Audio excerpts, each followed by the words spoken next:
Donc, bonjour à tous déjà. Bonjour Étienne, bonjour Hélène.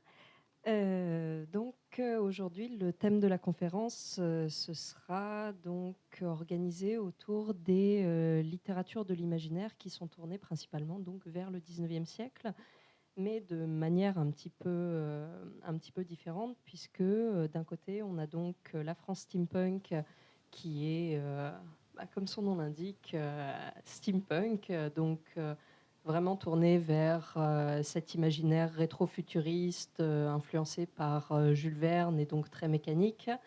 Et de l'autre, du coup, on a l'étrange cabaret des Fées désenchantées qui a une atmosphère également très 19e avec une note steampunk un peu plus diffuse et qui est plutôt tournée effectivement vers la féerie et le conte. Donc, le point commun entre ces deux, c'est vraiment d'exprimer cette temporalité un peu rêvée, ou plutôt cette intemporalité, puisque on est vraiment dans la réinvention du 19e siècle et de tout l'imaginaire qui tourne autour. Ma question pour commencer cette conférence, c'est qu'est-ce qui vous a inspiré, du coup, vous deux, dans ce 19e siècle que vous avez réinventé dans vos œuvres. Donc, honneur aux dames. Merci déjà. Et pour répondre à ta question, dans le cas de l'étrange cabaret, l'histoire commence au 19e siècle, donc dans le Londres victorien. On est en 1884, donc on est à l'époque de Jack l'Éventreur, pour situer un petit peu. Et donc le livre commence à cette époque-là, vu que c'est l'histoire d'un cabaret gyrovague sur 100 ans, donc qui parcourt le monde et les époques. Donc le début du livre, en effet, se passe au 19e siècle. Et donc ce qui a pu, moi, m'inspirer, c'est bien sûr les lectures, je dirais, que j'ai pu avoir autour d'auteurs anglais, particulièrement du 19e siècle, et qui ont écrit sur leur période. Et voilà, j'avais envie que le début de ce livre soit un petit peu empreint de tout ça. J'avais envie de retrouver une ambiance et une esthétique et puis une imagination aussi, quelque chose que j'avais pu peut-être moi-même rêver ou fantasmer quand je lisais ces livres-là. Et voilà, c'est ça qui m'a le plus inspiré. Donc je pense à Dickens, je pense à James Barrie, je pense à Lewis Carroll, je pense à beaucoup d'auteurs comme ça, Oscar Wilde, beaucoup d'auteurs qui ont pu vraiment me marquer dans mes lectures de jeunesse et voilà, et me faire rêver. Et voilà, c'est un petit peu tout.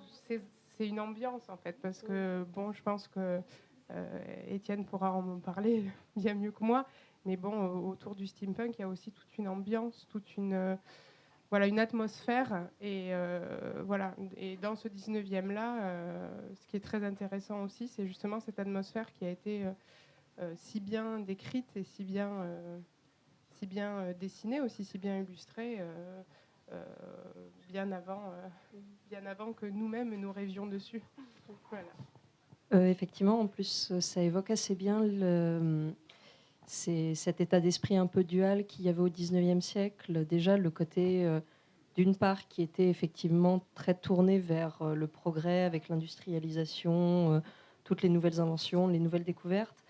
Et d'un autre côté, cette espèce de nostalgie qu'on avait pour le passé, pour l'ancien monde un peu plus naturel, antique, tourné vers les contes, la féerie, l'imaginaire, quelque chose d'un peu, enfin même de beaucoup moins positiviste, donc qu'on retrouve notamment chez tous les peintres un peu pré-raphaélites, donc tout ce qui est un peu Moyen Âge, fées et tout ça. Et effectivement, on retrouve bien dans ton livre tout ce que tu as emprunté aux différentes mythologies. Donc on a la Gorgone, on a Bast qui est donc plutôt l'imaginaire égyptien. Enfin, tu es vraiment allé chercher beaucoup dans différents folklores. Et moi, personnellement, j'ai beaucoup aimé. Enfin, mon avis ne compte pas ici, mais j'ai trouvé ça vraiment très, très intéressant. Et du coup, de l'autre côté, on a Étienne. Bonsoir. Bonsoir. Donc là, ça va être du coup un imaginaire beaucoup plus industriel, mécanique et uchronique. Donc là, on est vraiment dans la réécriture de l'histoire avec justement l'assaisonnement mécanique. Pour France Steampunk, le projet qu'on avait présenté au départ à l'éditeur, c'était de travailler de la photo. Donc, dès l'origine, on savait qu'on allait faire un livre illustré. Sauf qu'au départ, c'était un livre illustré. Puis après, c'est devenu un roman illustré. Et le roman, il a fallu l'écrire. Et ce que l'on voulait faire, c'était vraiment du steampunk francophone, histoire de couper un peu toutes les dérives qu'on aurait pu avoir, de vouloir soit répéter des choses ou risquer de pas être inspiré par les photos. Parce qu'on n'avait pas les moyens de partir en Angleterre pour aller faire les shootings.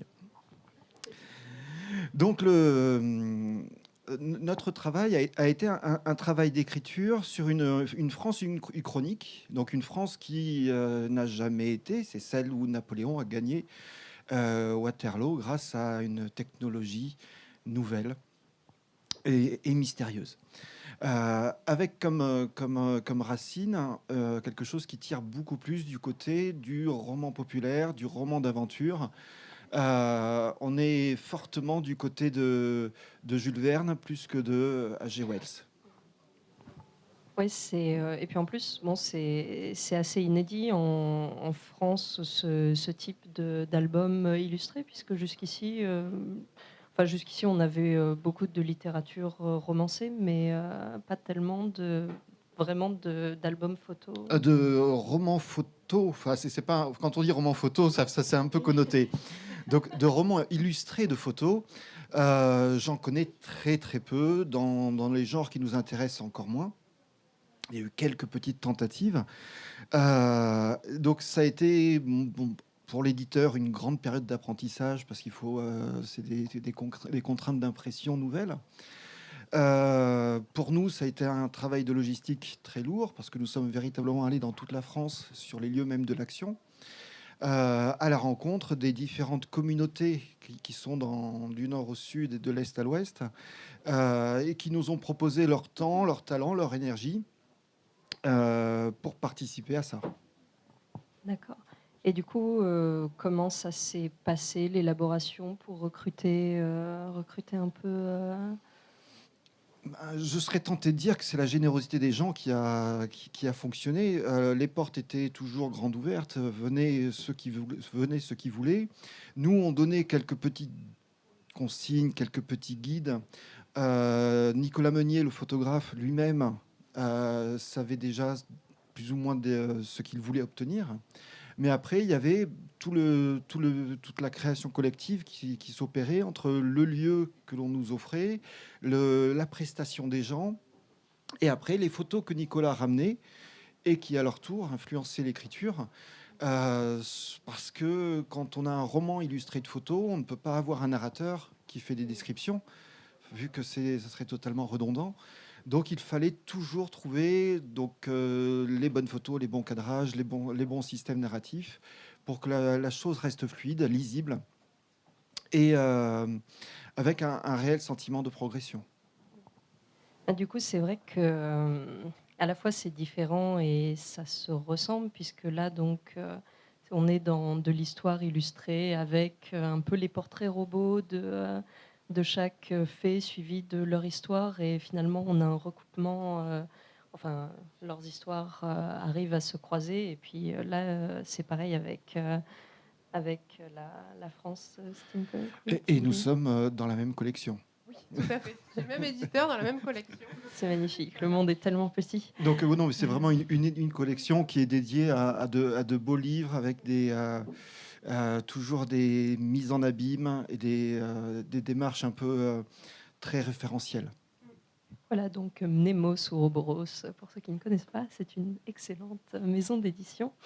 Euh, Donc, c'est vrai que je reviens vers toi, Hélène. Euh, Là, dans ton œuvre, le steampunk est beaucoup plus diffus parce qu'effectivement, on est plus dans le folklore, le conte, on est beaucoup moins effectivement dans le côté mécanique, industriel. Est-ce que pour toi, tu t'es beaucoup inspiré de steampunk ou vraiment c'était plutôt quelque chose de totalement différent, notamment pour tout ce qui était les Gaslit Romance, justement, qui s'ancre au 19e siècle avec un folklore féerique, mais qui mettent assez peu d'éléments vraiment industriels dedans. En fait, je suis pas certaine. En fait, je suis pas certaine qu'il y ait réellement des éléments industriels ou mécaniques dans le livre, et qu'on est plus proche d'une esthétique qui est victorienne que steampunk, notamment toute la partie qui se passe donc à la fin du 19e, début 20e. On est dans, effectivement, voilà, il y a une esthétique, donc voilà, toute la partie qui se passe durant le 19e, on va retrouver des illustrations avec des costumes d'époque, etc. Après, à proprement parler, effectivement, il n'y a pas, je dirais, cette uchronie dans laquelle peut se placer le steampunk avec... Ouais, on est plutôt dans tout l'intemporalité. à fait. Ouais. Voilà, tout à fait. Et donc, voilà, on est dans un cabaret féerique qui traverse le monde, qui traverse les époques. Et donc, à chaque époque, finalement, et dans chaque pays, eh bien, on va avoir dans l'histoire et dans les illustrations la représentation à la fois de cette époque-là et du pays dans lequel l'histoire se déroule. Par exemple, on va traverser les années folles, on va traverser les années 50, etc. etc. Et donc, effectivement, s'il y a si steampunk il y a, et encore faudrait savoir enfin, faudrait vraiment définir ce qui peut relever du steampunk, ce qui relève du victorien à proprement parler, etc. On est, comme tu l'as dit très bien, dans quelque chose de beaucoup plus diffus et beaucoup plus estompé, je dirais. Voilà, il n'y a pas de machinerie, il n'y a pas de mécanique ou d'invention mécanique uchronique ou quoi que ce soit de ce style-là. Là, on n'est pas du tout, effectivement, on est dans une intemporalité, pardon, comme tu le disais bien, et dans une époque victorienne qui est traversée, qui est le point de départ, donc effectivement des illustrations et des références à cette époque-là. Après, voilà, je ne suis pas certaine qu'il y ait du steampunk dans tout ce qui est victorien. Voilà. Donc, Ouais, mais forcément. du coup, c'est intéressant puisque effectivement, enfin, de plus en plus avec la popularité du steampunk, maintenant on a un peu tendance à cataloguer tout ce qui est 19e siècle steampunk, et étant donné que la définition du genre n'est pas définie du tout, presque pas, ou alors tout le temps remise en question. Donc c'est vrai que là, est-ce qu'on peut dire que la féerie et la gaslit romance a été englobée par le steampunk, ou alors vraiment est-ce que ça se dresse toujours comme genre à part Oh, j'ai jamais été très amateur des étiquettes et des sous-étiquettes et des sous-sous-étiquettes parce que au bout d'un moment on finit plus d'étiqueter parce que chaque œuvre devient quelque chose de spécifique et je pense que une étiquette générique steampunk pour une fiction rétrofuturiste, une uchronie rétrofuturiste, plus ou moins déviante. Donc on y met de la science-fiction, du merveilleux, de la fantasy, peu Du importe. clockpunk aussi, j'ai Voilà. appris ce terme avec Arthur cet été. Donc clockpunk, Ouais, stitchpunk, voilà. voilà, atompunk, on finira jamais. Mais voilà, donc qu'on ait cette grande enveloppe et on sera très bien. Parce que surtout une enveloppe qui soit pas exclusive, mais qui soit plutôt inclusive, parce que sinon on va se retrouver dans une situation de guerre de chapelle. Donc le rock and roll l'a connu, le rap l'a connu, le hard rock l'a connu. Essayons d'y échapper. Oui, effectivement, c'est assez bien dit. En fait, finalement, on se retrouve plus dans euh, quelque chose, effectivement, qui relève plutôt de l'imaginaire 19e, mais qui n'est pas tranché entre effectivement, des genres très définis. Parce que la vision la plus fréquente du steampunk, ça va être le steampunk machinique, donc celui qui a une dose de science-fiction supplémentaire. Or, si on remonte aux origines, les premiers romans steampunk, quand Tim Powers écrit Les Voix d'Anubis, eh bien, il n'y a pas de machine géante, mais il y a des loups-garous, il y a des gitans magiciens, il y a du voyage dans le temps, et il y a un méchant clown sur échasse qui règne sur les bas-fonds. Donc, il faut pas qu'on devienne plus réaliste que le roi et qu'à force de vouloir défendre le genre, on finisse par l'assécher et à l'appauvrir. Quand Gail Garriger écrit ses romans de vampires et de loups-garous, c'est du steampunk. Voilà. Alors après, certains peuvent préférer un steampunk qui sera plus un steampunk de la science-fiction, d'autres plus un steampunk du merveilleux, d'autres plus un steampunk du fantastique. Alors après, on pourra l'appeler Gaslight, on pourra l'appeler comme Urban Fantasy. Mais après, ce sera des discussions comme ça qu'on peut avoir entre nous. Qui sont effectivement un peu plus pointues. C'est vrai que juste un mot d'un auteur qu'on n'a malheureusement pas pu recevoir aujourd'hui à cause de la tuberculose galopante, qui était... Oui, c'est terrible. Non, mais je tiens quand même à évoquer que Pierre Pével, qui devait être avec nous aujourd'hui et qui est l'auteur des Enchantements d'Ambremer. Donc, c'est vrai que là encore, on a vraiment une exploitation de cet imaginaire du 19e siècle qui, pour le coup, est assez original dans la mesure où, si souvent c'est vraiment, enfin, l'action prend place en plein 19e siècle ou alors vraiment sur la fin, les années 70-80, Pierre Pével a plutôt choisi le Paris de la Belle Époque, donc avec tout cet imaginaire un petit peu des Brigades du Tigre, de vraiment le Paris des guinguettes, et en y insérant justement tout un imaginaire très féerique, lui aussi. Donc dans une forme également romancée. Mais lui, pour le coup, les Enchantements d'Ambremer, ça commence à dater. J'ai plus la date exacte du roman, mais c'est vrai que c'est relativement antérieur à l'émergence, vraiment à la mode du steampunk. Donc c'est vrai que... Je suis pas, c'est pas une mode. Mais oui, non, mais pour Pierre, ce qui est intéressant, c'est justement ça. Quand il publie la première fois les Enchantements d'Ambremer, enfin, je fais un lapsus. Enfin, son pays des merveilles, il sort 2 volumes et la série s'arrête parce que c'est trop tôt. Et la réédition dans des éditions magnifiques chez Brajlon, qui lui commande un 3e volume, et ça marche. Donc il y avait vraiment une espèce d'auteur qui arrive trop tôt dans la carrière pour, qui sentait que des choses étaient à faire là, et et que le public rate. Donc là, il est très heureux qu'il ait eu cette occasion de redécouvrir ces textes-là avec ce 3e volume inédit. Et justement, enfin, en dépit que ça ne soit pas une mode, on a quand même vu s'imposer quand même ce type de littérature. Donc, selon vous, qu'est-ce qui crée l'attirance, puisque jusqu'ici, c'est vrai que les littératures de l'imaginaire étaient plutôt partagées vraiment entre un cyberpunk un peu plus futuriste ou futur proche, et puis de la fantasy beaucoup plus lointaine. Donc là, en fait, le steampunk et les littératures de l'imaginaire 19e, ça crée une sorte un peu d'entre-deux, entre justement le très lointain et le futur. Qu'est-ce qui explique l'engouement du public pour ce type de littérature un peu plus nouvelle?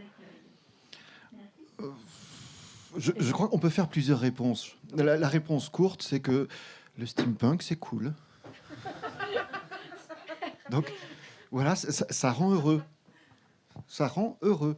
La deuxième réponse pourrait être parler de Tomorrowland.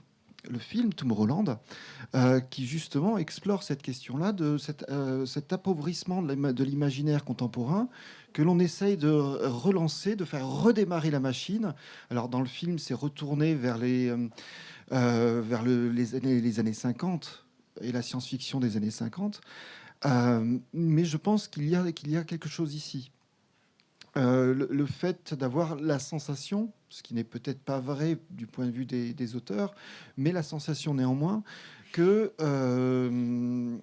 les formes de l'imaginaire soient bégayées un petit peu, soient peine à se renouveler, soient peine à toucher leur public, et que en se projetant dans un imaginaire un peu oublié, des formes un peu oubliées, on les réactive, on les revitalise, que on suit un petit peu le chemin que fait quelqu'un comme Neil Gaiman, hein, toute proportion gardée. Mais il y a toujours ça, c'est être capable de retrouver un fil que l'on pensait oublier, alors qu'en fin de compte, il était juste là. Il suffit de le reprendre et pour tout retrouver par la suite. Donc l'imaginaire steampunk fonctionne parce que on n'a pas besoin de code pour le comprendre. On n'a pas besoin d'éducation pour le comprendre. Euh, Quelqu'un qui veut lire Le Seigneur des Anneaux doit quand même passer les 300 premières pages, qui sont un seuil assez infranchissable pour nombre de lecteurs. Tandis qu'un récit steampunk, spontanément, comme il parle à notre culture collective, même quelqu'un qui n'a jamais lu Jules Verne, qui n'a jamais lu H.G. Wells, qui ne connaît rien de la littérature populaire du 19e siècle ou du début du 20e, comprend instantanément de quoi on parle. Parce que là, on baigne dans l'inconscient collectif, dans des profondeurs. Je suis tout à fait d'accord avec ce que tu dis. Outre que le steampunk, c'est cool.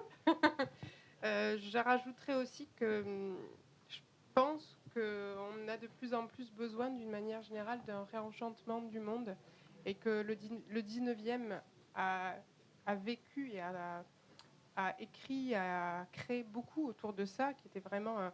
c'était la féerie fantasmée, c'était l'Antiquité fantasmée, c'était le Moyen-Âge fantasmé et réenchanté.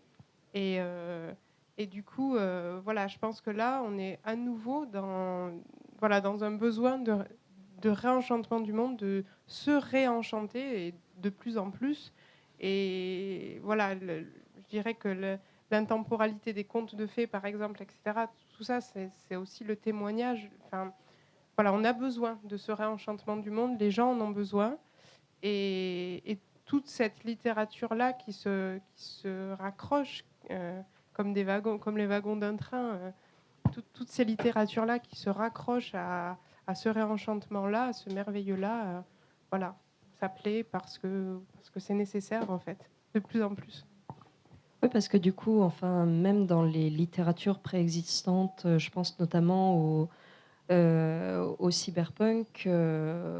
Autrefois, donc même s'il y avait un peu le cyberpunk représentait un univers beaucoup plus sombre que le steampunk et assez pessimiste, là c'est vrai que de plus en plus le cyberpunk il a évolué vers quelque chose d'assez noir, donc vraiment une technologie enfin, qui détruirait complètement les ressources de la planète et qui est un peu dans l'ère du temps où on sent qu'il faut commencer à un petit peu freiner, à revenir vers des valeurs un petit peu de recyclage, justement, aussi de do-it-yourself, qui est assez mis en valeur par le steampunk. Donc c'est tout ce qui est, en gros, faites-le vous-même.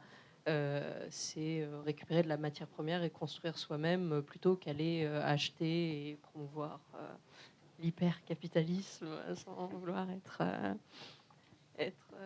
trop marxiste. Là, effectivement, le steampunk, du coup, ça offre une espèce d'optimisme dans cette littérature de l'imaginaire que n'a pas vraiment le cyberpunk. Voilà, et ben personnellement, j'en ai terminé avec mes petites questions. Du coup, si le public lui-même a des questions à poser aux auteurs, n'hésitez pas.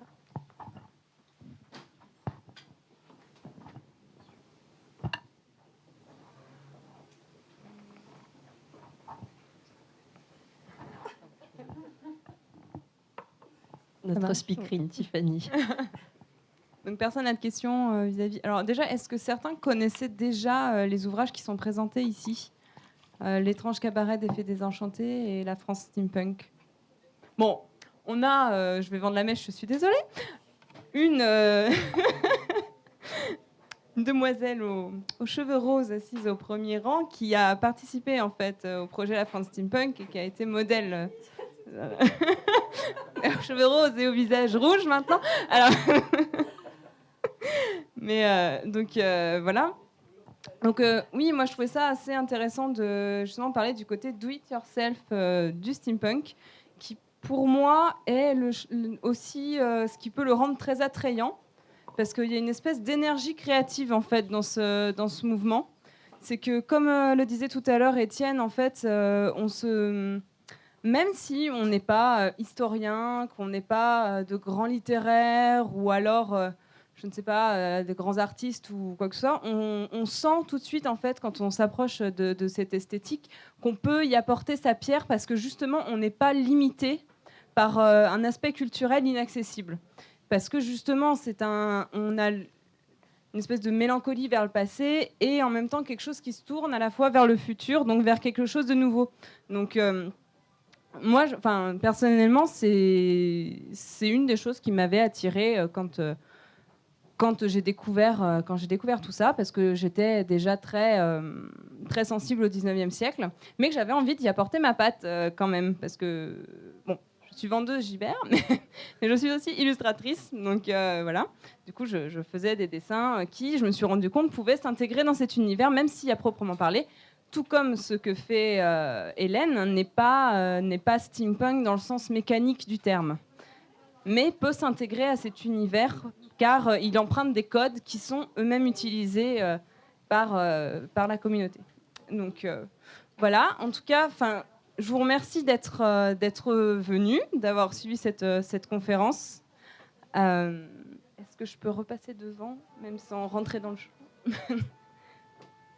Donc voilà, bon. Il va y avoir une séance de dédicace qui va suivre où vous pourrez découvrir les ouvrages des deux auteurs présents. On en a donc ici. N'hésitez pas aussi à regarder, on a parlé de Pierre Pével, on a ses livres qui sont là, avec Ambremer et d'autres ouvrages. Et donc on va faire en sorte que vous ayez un petit espace sympathique si vous voulez parler avec les auteurs, justement.